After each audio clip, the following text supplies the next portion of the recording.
get going. For the record, I'm Sara Tucker. You're Gwen Welshimer. Gwen Am I saying that Welshimer.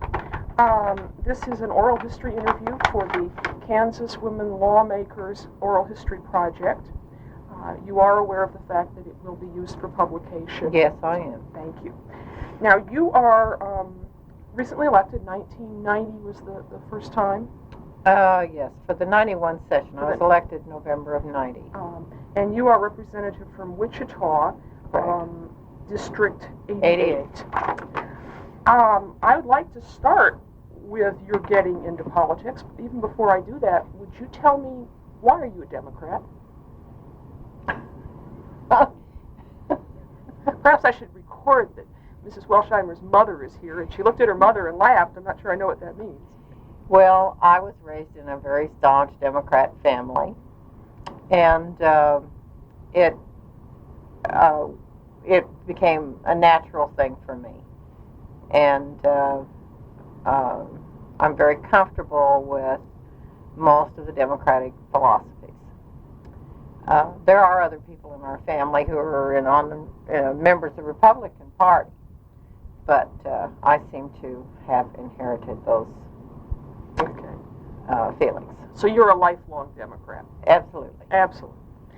How did you come to get into politics? How did it start? Well, I was I was disenchanted with the politics on the local level, and so I found ways to research and get information and find out what was going on.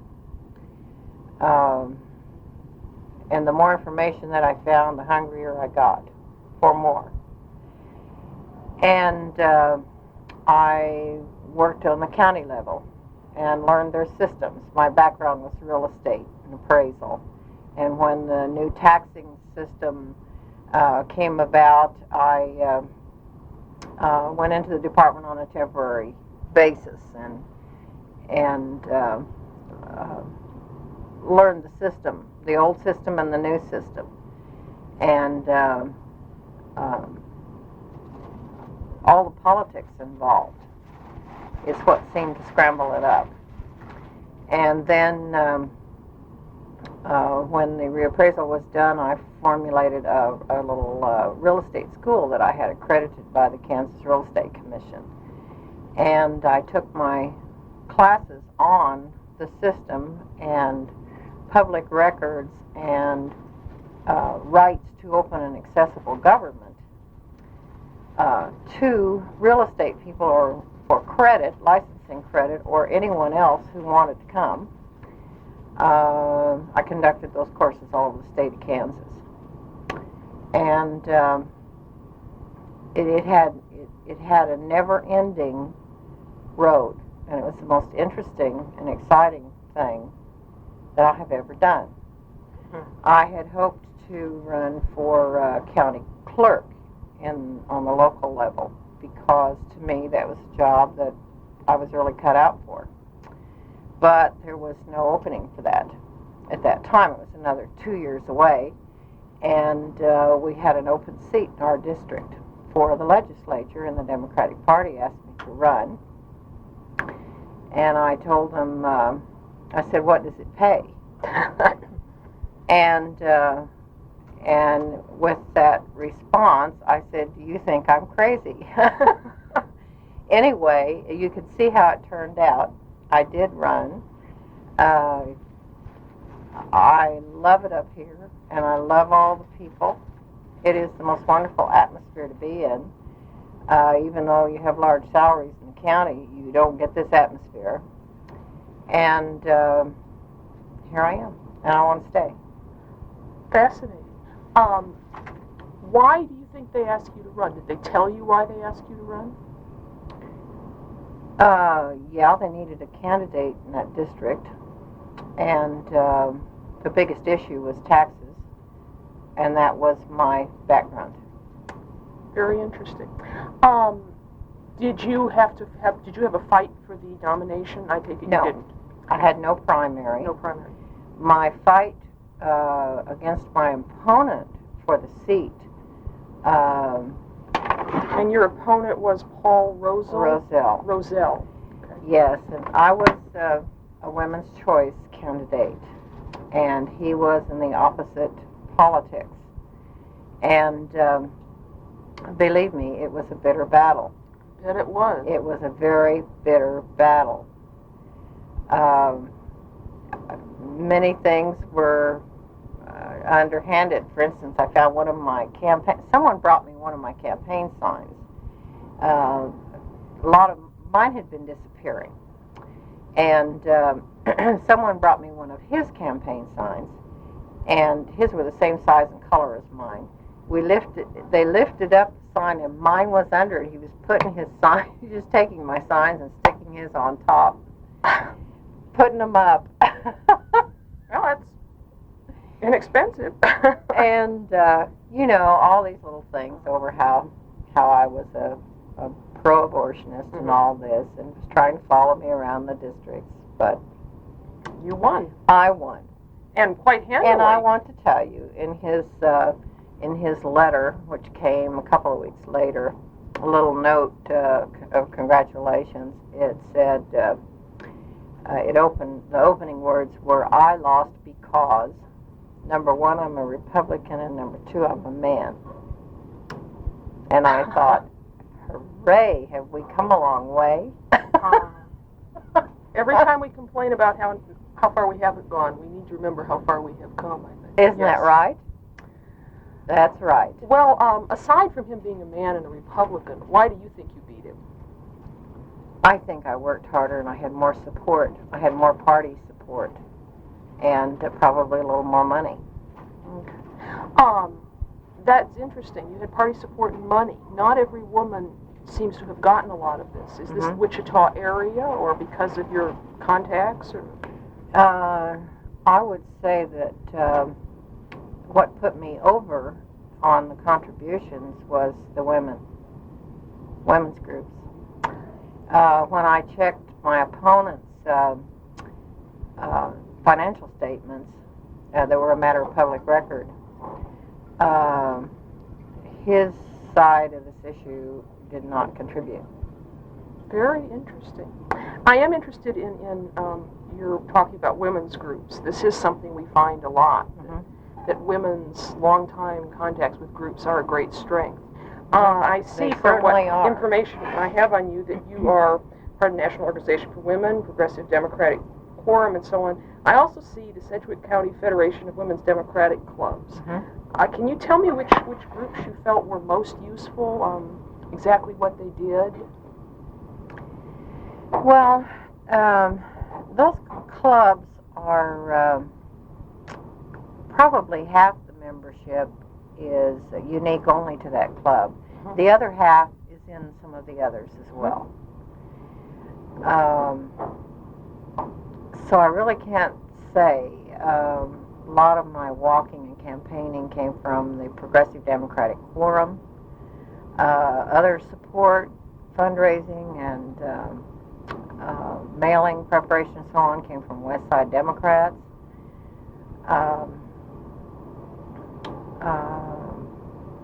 Small contributions from Federation, Women's Federation. So it's a mixture. It was a mixture. Can you describe your campaigning style? What did you do that got through to people? Well, I knocked on every door. And I wore out a pair of shoes. And you ought to see them. They were something else. I had wonderful backing from the party office. We had just exceptional people working for us that year, and they created some beautiful brochures. I created a couple of my own that went over very well. Okay. But they created wonderful brochures and got them out on a timely manner, and it was just all the good people in support. So when you say you had backing from the Democrats, organization, brochures, the nuts Yes, and bolts. the nuts and bolts. Putting out a mailing is is a tremendous job. A little over 7,000 pieces of mail, and they all have to be sorted and folded and printed and put in the mail at exactly the right time. And it's a lot of work. And it works. Takes people who are extremely dependable and dedicated. And I was very fortunate. Tell me about your district in Wichita. What's it like? What issues does it have, et cetera? Well, my district, I don't see that it has any issues that are unique to the district. I have recently sent out a questionnaire on the current issues. And I've sent out about 3,500. And I have received back probably 500. Mm-hmm. Now, is that, in your experience, about what usually happens? No. It's very good. It's very good. I would think that probably in a less interesting year, there wouldn't have been more than 75 to 100 come back. So my problem with my district was, where is the majority? Mm-hmm.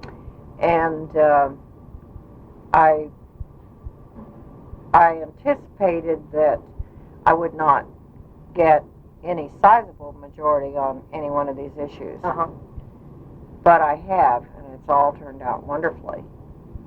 And I would say that of the ones that have come in so far, two-thirds are choice and one-third the other.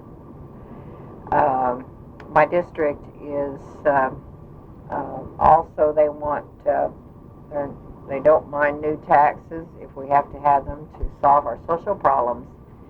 And I have always thought that we would have to give people credit for that. I mean, to take away and support for crime and to turn more people out of prison, which is what we're going to do this year. I think it's an insult to their intelligence, and I intend to fight it in the legislature. I can't accept it, and won't. That sounds real clear. So, is your district, just to kind of nail this down for comparative purposes, you probably would call it middle class? It seems like everybody does. It's middle class, and I have 2 or 3 districts that are lower income. Okay. When you got here to the legislature, you've had a little more than a year now. Did you have some committees you wanted? Did you get them? Yes. Of course I wanted on tax. And I was told that freshmen are not appointed to tax. Mm-hmm. And of course I wanted local government, and that was a possibility. And the other big issue that concerned me was insurance. Mm-hmm. And to wrap up the whole thing and follow up with what's going on, I don't like to leave stones unturned. Mm-hmm. I asked for administrative rules and regulations on the interim. And it was quite a hassle, really. But I stomped my feet a little bit, and I did get appointed to tax and all of the others that I wanted. So I am one of the first freshmen, I believe, on tax. They also had to appoint a freshman from the other party. Okay. You say you stomped your feet a little bit. It was a hassle. Well, I how did simply you do this? informed leadership that for them to get the best that I can offer, they just have to keep me in my field of interest. The reason I was elected was to serve in the capacity of the Committee on Taxation, and that it could be harmful to my next campaign. I mean, I intended to keep that promise.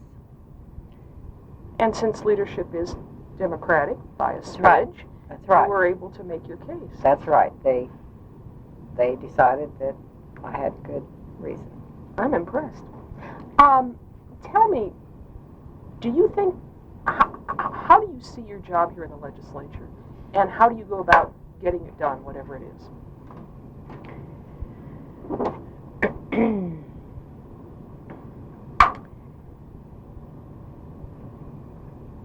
Well,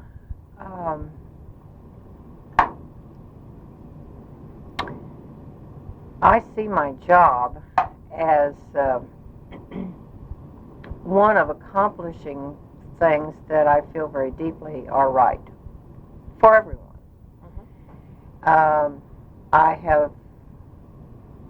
I know that nothing is right for everyone. And I've learned that even more since I've been here. But if it can be right for the majority, and if it's something that within me I have the capability of being absolutely sure that this is the right thing, then this is something I will persevere and follow through with. I also see my job as one of common sense, negotiating and working with other people to find solutions. I guess the biggest thing that I've learned is that if you can't be so rigid that you accomplish nothing. And regardless of whether it's the Democrats or the Republicans or what, in order to accomplish something, some of us have to have the common sense to know where we can bargain and what we can accomplish a little bit better than none. And maybe then the next year you've got another chance. And let's see, what was the second part of your question? I think you've told me. I asked you what you thought the job was and how you went about getting it done, but let me push you a little more into that. Some people talk about committees. Other people say they don't think committees are where it's at anymore. Some people find mentors and copy them. Some people come in with styles they already have. How do you see yourself All of operating? the above. And I love every bit of it. All of the above. I have a marvelous mentor. Ken Grotewheel is my mentor. Would you spell his name? Grotewheel. And Ken would you, Grotewheel. for the record, tell us who he is and why he's your mentor? He is a Democrat from the Riverside area of Wichita. And he has been here, I think, 3 or 4 terms. And very knowledgeable and accomplished and tolerant, but you get a straightforward answer and it's short. And I know, I know that there's a lot of good experience behind that, and that I'd better listen. Then, what were the other Committees? committees? I'm invigorated with tax committee. Joan Wagnon being chairman is probably the biggest thrill that I've had. I love to work with her. I admire her, and she's sort of my idol. She's my example of a leader. Well, I agree with you. And local government is a fiery committee. That's where we get into city and county affairs. And the competition between the city and the county and the state it gets very interesting. Very interesting. And I really like it. Insurance, there are a few things that come up that I feel that we've been successful in accomplishing some solutions, but there's so few that it depresses me. And I'm at a loss to know where we can go for that. This is just my first year, and it is, I believe, more of a federal problem to solve. But insurance is a very difficult committee.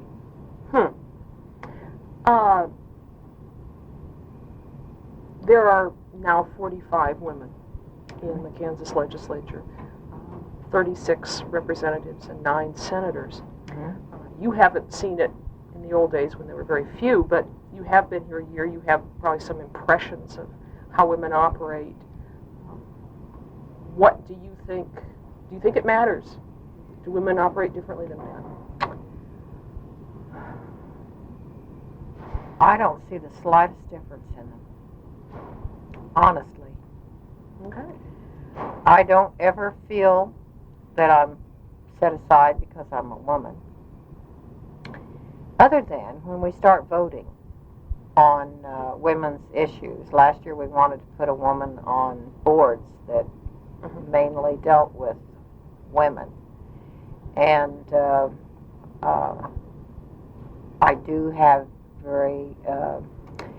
I have a photograph in my mind of each man that voted against it. And I think of it often, as much as I try not to. So on the issues, there may be a difference. Some issues, there may be a difference. But in general, you operate as a member of the legislature. Yes. Okay. 1 year is not a long time to build a record, but is there something you've accomplished so far, some experience you've had so far that you find very memorable? A bill, a fight? Yes, 3. 3, good. Well, I have a bill that one of the main things that I wanted to accomplish when I came up here is to make the public records more open to people on the reappraisal issue, which included the sales information. A lot of people wouldn't use the sales information, but their professionals do. Real estate agents, brokers, and appraisers, and so on. Also, I wanted enough sales documentation that the appraisals were more fair. And so what I accomplished last year was a bill that did that. It made a sales verification questionnaire, which analyzed the sale of the property, documented by the buyer or the seller, became a matter of public record. Well, it did, and then so I accomplished the amount that would give us fair appraisals all the way around, commercials, farms, everything. You have to fill these forms out upon a sale. However, I was headed off at the pass in committee on making this open to the public, and it sort of backfired on me. So it is not open to the public, and you as the public, if you want this information, have to file a formal appeal, and then you're totally at a loss to find all of this. Normally you'll just take what the appraiser gives you, who is your opponent in the hearing. So that is one bill where I told myself, well, I got it halfway through, and I'm ready to hit it again. My opposition is the Kansas Association of Realtors, of which I feel their membership, and I know much of their membership because I work with them, want sales open, but the hierarchy of the Kansas Association of Realtors says no. I accuse them of wanting to corner the market on sales information and hinder the reappraisal process. Also, I accuse them of having certain few members who just like to keep secrets about what they do. And this is not a day and age for secrets in financial matters such as real estate. It's cost the taxpayers too much money, and we have got to make laws that dissolved those secrets. That's one. That's one. The other one is when we have the city of Wichita. This is through local government.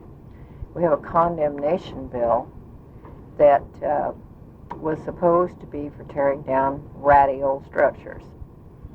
The bill would give the city, upon second notice, it would reduce the waiting time 25 days for them to go in and tear these old structures down. Pictures were sent around in committee, and there was just something unusual about the presentation of the whole thing. And in looking at the bill, there was too much in it that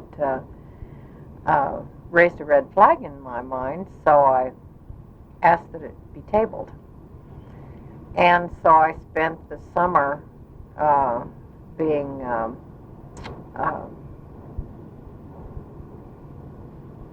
trying to get this untabled.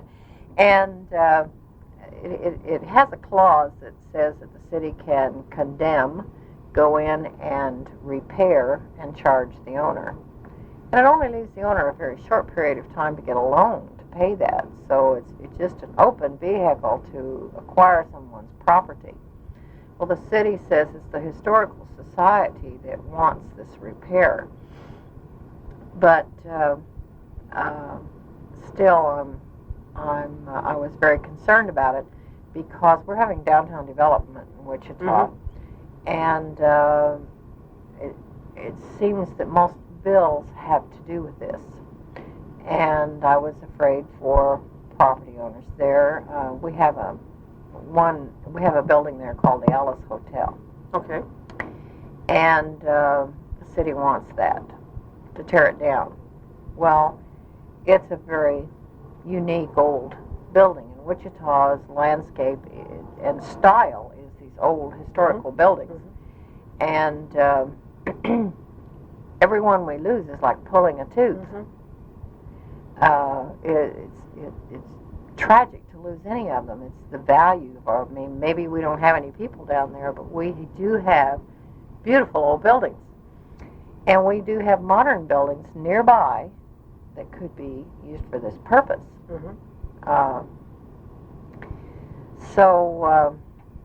Anyway, I have taken a stand on this condemnation bill, and unless they remove that, I'm not going to vote for it. And I have quite a bit of backing in other areas of government that have now come into it. So we'll see. The city has gone ahead and condemned it, and we're going to have a lot of backing for the Historical Society before we can save it. But the Historical Society, Kansas Historical Society, has informed the city that it should not be torn down and that it can be classified as a historical site. The other one is taken on the aircraft industry. My goodness. She don't find who she takes on. Well, we have a bill that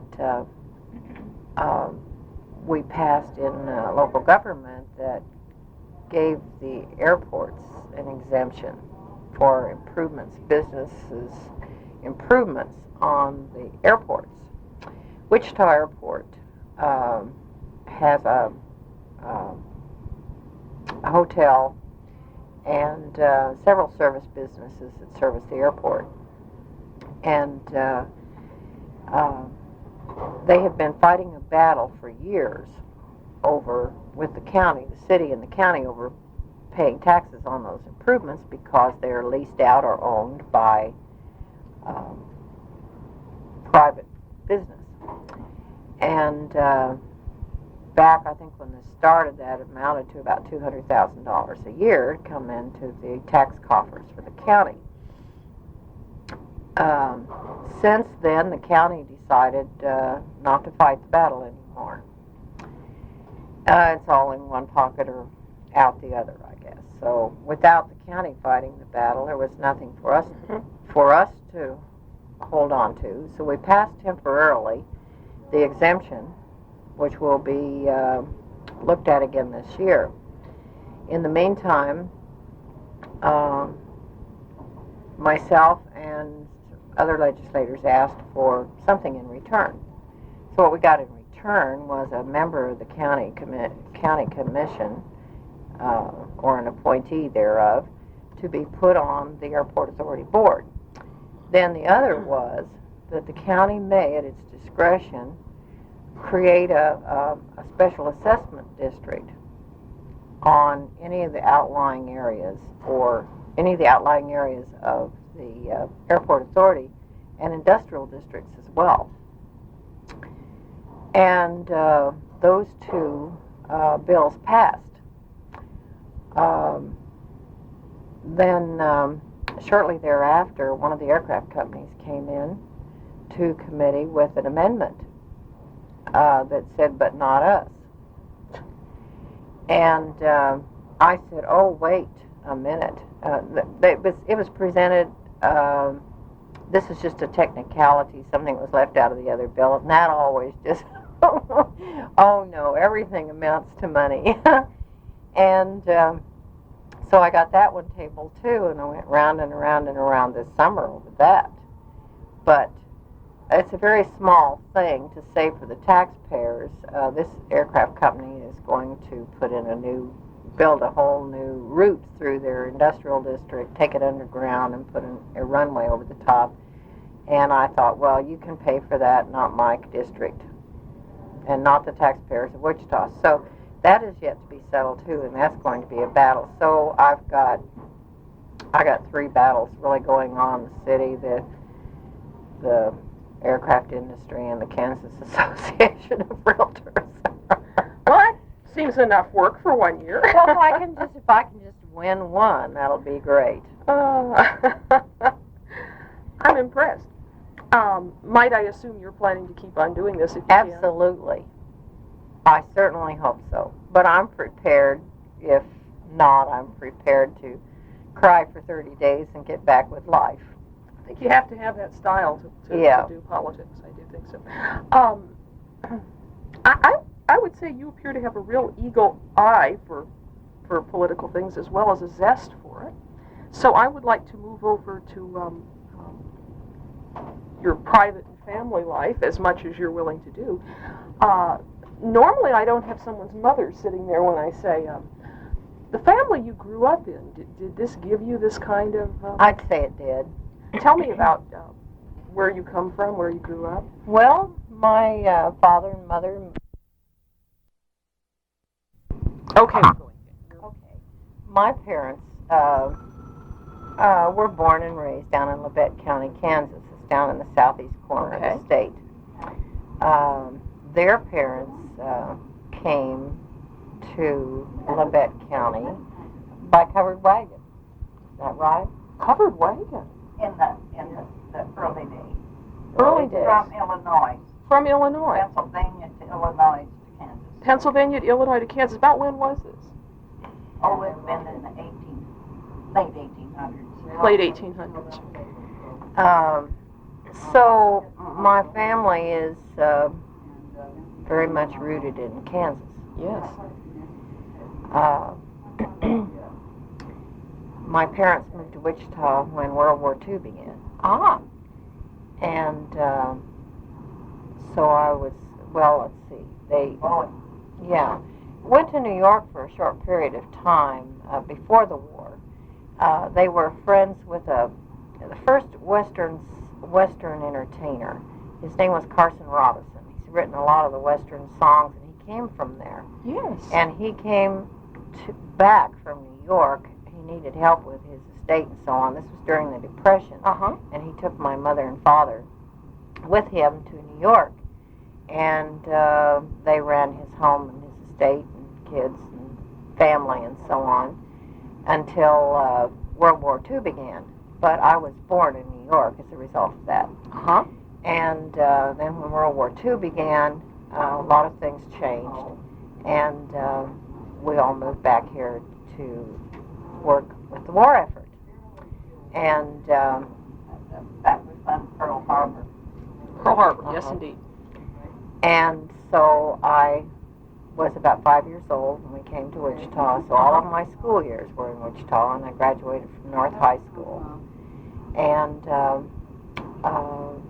after high school, went to Kansas State University for 1 year, and then married.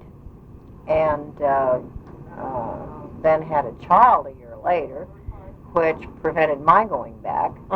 So back in those days, that was the 50s. And it was still the time that the man got the education. So we all got behind my husband, parents, his parents, my parents, and we worked and paid and did without, made all the sacrifices for another 3 years at Kansas State University, where he graduated with an engineering degree. Then soon thereafter, life changed for us all because he found a new love and left us all with nothing and provided nothing from there on. The courts did not suggest to him that he should... The courts did, but they did not enforce. There was no way to enforce it in those days. And it was a tragic loss financially for all of us. I think, you know, it was more like a crime than a separation. Did you have a sort of feminist awareness come out of this, or were you already... That's where it came from. That's where it came from. That, and then prior to that time, I had 2 sons, and they were both born by cesarean. When I went to have the second son, I asked the doctor to perform a tubal ligation. And we were on an engineering assignment in California at that time. And I was informed that the state of California would not allow that I had to have 4 babies by cesarean section before I could have any kind of surgical birth control done. And so that and my divorce woke me up. I'm not surprised. That did it. Let me go back a moment to your parents. Now, did your mother then work outside the home for pay, or did you see your mother? Only when I was in high school. I worked in a department store. In a department store while she was in high school. So you came out of what I guess we would call a traditional family. A very loving, traditional, caring, educating, motivating family. Okay. And all of you discovered that there were certain vulnerabilities. We all learned the lesson at the same time. That must have been tough. So what happened to you next? Next, I tried getting on my feet and figuring out what to do. It was difficult to go back to school because I had 2 sons to support. I couldn't throw all of my responsibilities on anyone else. So I found an executive secretarial job. I worked for the Garvey family in Wichita. Oh, okay. For 4 years, and there was quite a bit of overtime, long hours, and so on. And I had a home next door to where my parents were, and they kind of kept an eye on my boys. And I remarried, unfortunately, another engineer, and that was, I guess I was hoping for a quiet, even, nice relationship that would give my boys a better road ahead. But it just wasn't the right thing to do, and so it ended very friendly. And not until about 10 years ago did I marry again to a gentleman that's quite a bit older than me, but he has, my career is it's the most important thing to him. And he just backs me up 100% and enjoys everything I do, and he's retired from the food service business. And I just have a free rein to accomplish whatever I want to accomplish. That's So, fascinating. that worked out well, and I'm working at just that with what time is left. Now, was real estate what you really did to make a living and all of that all this time? I know you were executive secretary for the Garveys. Yes. I was an executive secretary for the Garveys, and they had quite a bit of real estate dealings, and I got interested in it there. When I left there,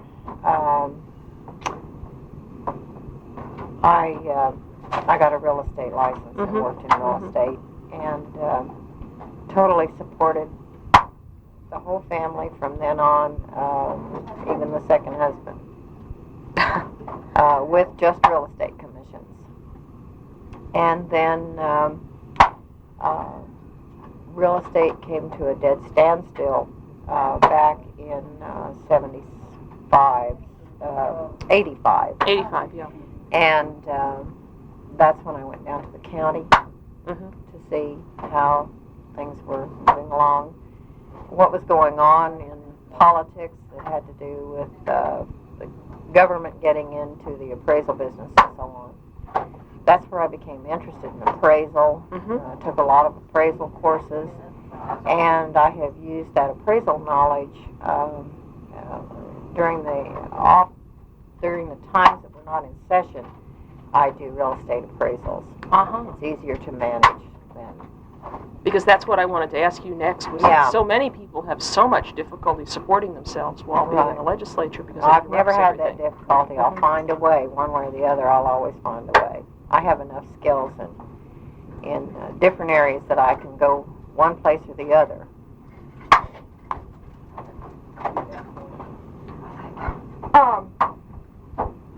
So how do you manage your family life? You told me your husband usually comes up here with you while the legislature's in session. He stays up here with me. It's been difficult. Monday, he was with me the first week, and we left at 5:30 in the morning on the 13th, the first day of session, and expected to have a wonderful week like we did last year. But our neighbors called and said that a van had backed up to our house at 8 o'clock in the morning and taken all my computer and all my backup disks and our televisions and everything that was of real value is gone. So he is at home this week cleaning up this mess and trying to take care of some of the details. And it worked out for Mother to come. Go to the legislature, see it operate. Well, every cloud has a silver lining, I guess. Now they totaled my car that I left in the garage. They totaled your garage? Totaled my car. For the fun of it? Apparently there just wasn't a side or a piece of it that wasn't dented, and seats were broken back, and they took it, stole it, drove it. Oh, I see. Left bullets all over the back seat. Police sent it home with the bullets on the back seat. And so I think they made a mistake with me. We're working that out right now. Found the tape that they put in the tape. Tape in the tape player was Ice Cube's death certificate. Oh, how unpleasant. Isn't that sickening? That is an additional Wichita's problem overrun with being a with legislator. gangs. They know when you're gone, I That's right. guess. So we're going to have to solve that problem. Indeed. Well, what haven't I asked you that I should have, that you think should be on the record for the experience of a woman representing her district and her gender in the legislature?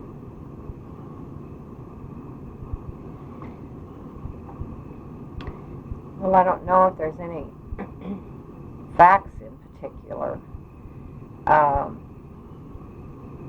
I think I would say that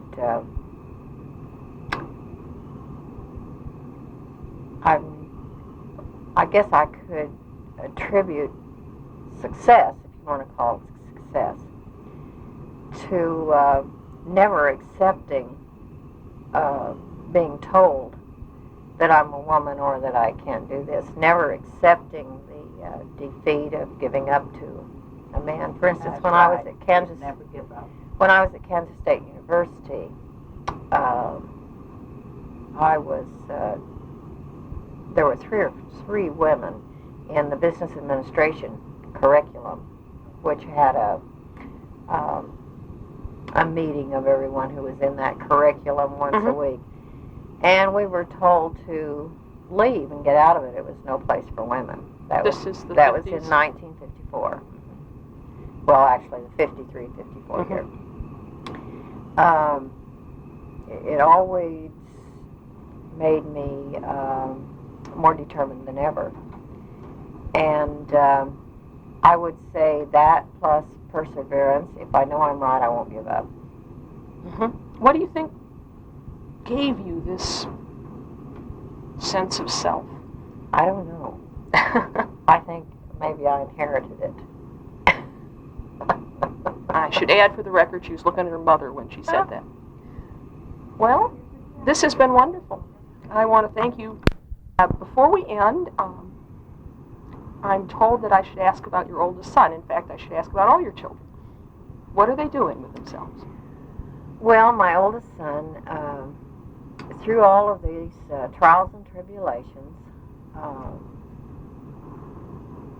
with a little help from me, what I could provide at the time, managed to educate himself,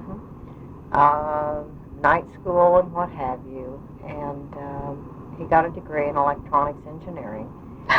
And then he went so far as to get a master's in business administration. He has been working for, started out with digital electronics, and as the electronics fell away from the USA, he has worked for Ford companies and traveled the world, putting in facilities, manufacturing facilities in South Korea, Red China, Manila, the Orient. I have often told him, you should be doing something here. And he would certainly like to find a way, wish that we could do that here, and he has seen what's happening and why this is taking place, but getting to, solving this problem is not an easy one. But he has a zest for life. Sounds like it. And he has accomplished much. He's a very accomplished skier, and he likes to cycle in the mountains with his cohorts. Sounds wonderful. And he's always been very self-sufficient and considerate and helpful of me. And you have one other child? I have one other son, and his name is Jerry, and he is married, and he works for the aircraft industry, and he has 7 children. 7 children? 6 children. Just had the next one right after the other. One right after the other. So now then you have 2 sons and 4 daughters? 2 sons, and my husband has 4 daughters. Ah, I see. Okay. You have 6 children listed in your information, and I can see why now. Sounds to me like your kids turned out just fine. They did. And that's always good to hear. I did want to ask you one other thing. Now, are you an only child? No, I have a brother. And your brother is older or younger? He is 2 years younger. Okay. Graduated from Washburn. From Washburn, my university. Wonderful. He's an attorney. Attorney. In Wichita. Actually, he offices in Mulvane, Kansas. Ah, okay. Thank you again very much.